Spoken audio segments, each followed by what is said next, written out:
Man hears noise in backyard. Finds something in the grass.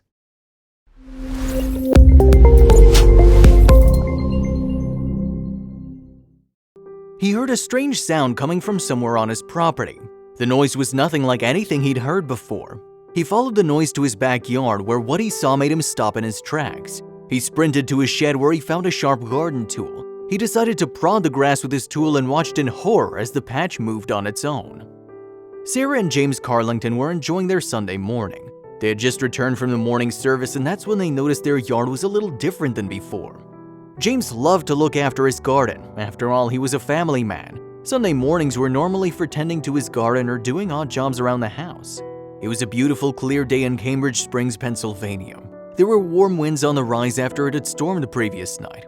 This day, however, James wasn't feeling as rested as usual. The storm had kept him up through the night, but still he needed to endure so he could get some garden work done. But he had no idea that there was something waiting for him in the yard.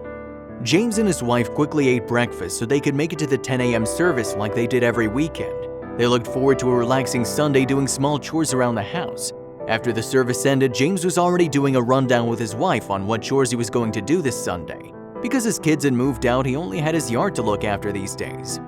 James pulled into their driveway and parked the car. He got out and closed his door, then he heard something strange. "Do you hear that?" He turned to his wife and asked. "Yeah, what is that?" she replied. The sound was nothing like anything they'd heard before. James decided to investigate. He walked around to the back of his house. The noise was definitely coming from his yard. When he noticed what was making the noise, he was frozen in his tracks. The grass in front of him appeared to be getting bigger. There was a lump forming and James could only watch with his mouth open as he wondered what it was. He prodded the thing with his foot, and as it moved, he stumbled back in fright. Then his wife came around to see what the fuss was about. James decided to jab it again. It wobbled like jelly before returning to his stationary state, but then he did something else. What the hell? It's like a bubble or waterbed. He decided to tackle this himself. He put all his weight on a vibrating mass. James was actually enjoying himself jumping on the mass, but he heard a sound that would stay with him forever on the third jump. He heard the bubble pop as the lump got even bigger. James jumped off of the object and hoped he hadn't made it worse. His wife started rolling the camera as he tried to burst it, but what they would get on her camera would be like nothing they could have ever expected. Sarah got out her camera while James got an umbrella from the side of the house. He started to prod the mysterious lump, but nothing happened. He needed something stronger. He sourced a garden tool and resumed poking it. "What if snakes come out?" his wife joked. What hid inside, however, was much more frightening than snakes. He stood on top of the mysterious mass again and started to pierce the grass harder. The hissing sound began to fade and fade until suddenly there was another loud pop. James steadied himself as the grass churned and he felt a big whoosh beneath his feet. His eyes widened as he watched what happened next. James finally managed to pierce through the grass and burst the giant bubble. James and Sarah watched in amazement as murky water came gushing out. It continued to run from the ground like an endless water fountain. But the entrancing earth fountain wasn't all the bubble would reveal to them. After 15 minutes of watching his yard expel water from its underbelly, James began to notice something strange. On the opening hole, a black piece of plastic stuck out from beneath the grass. James approached the hole and grabbed the piece of plastic. He tried to pull it out, but it wouldn't budge. It looked like the edge of a black trash bag. "What's that?" he wondered. He waited until all of the water drained from the strange bubble to find out. He looked around at his garden, which was now flooded. A small river flowed from his yard to the street, but the mess was the least of his problems. James went into his garage and brought out a shovel. If this plastic bag was the cause of this strange phenomenon, he needed to remove it.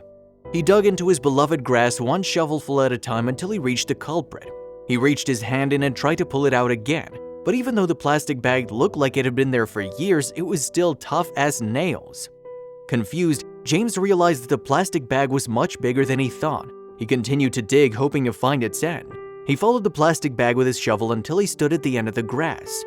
James had no idea what was going on. He walked over to the other far end of his yard and started to dig there. It was as he expected. The black plastic lay under his entire grass like a giant sheet, but why? James walked back to the other side where he dug a line from the center of his garden to the edge. He took out his pocket knife and pierced a line in the plastic sheet, and what he found was staggering. Desperate to understand what was hiding beneath his very own garden, he pulled the plastic sheet back. A strange smell began to waft through the air. His eyebrows knitted at the sight of the old and dirty wooden planks that came into view. James didn't remember seeing anything like this outlined in the blueprint of his house when he bought it so many years ago.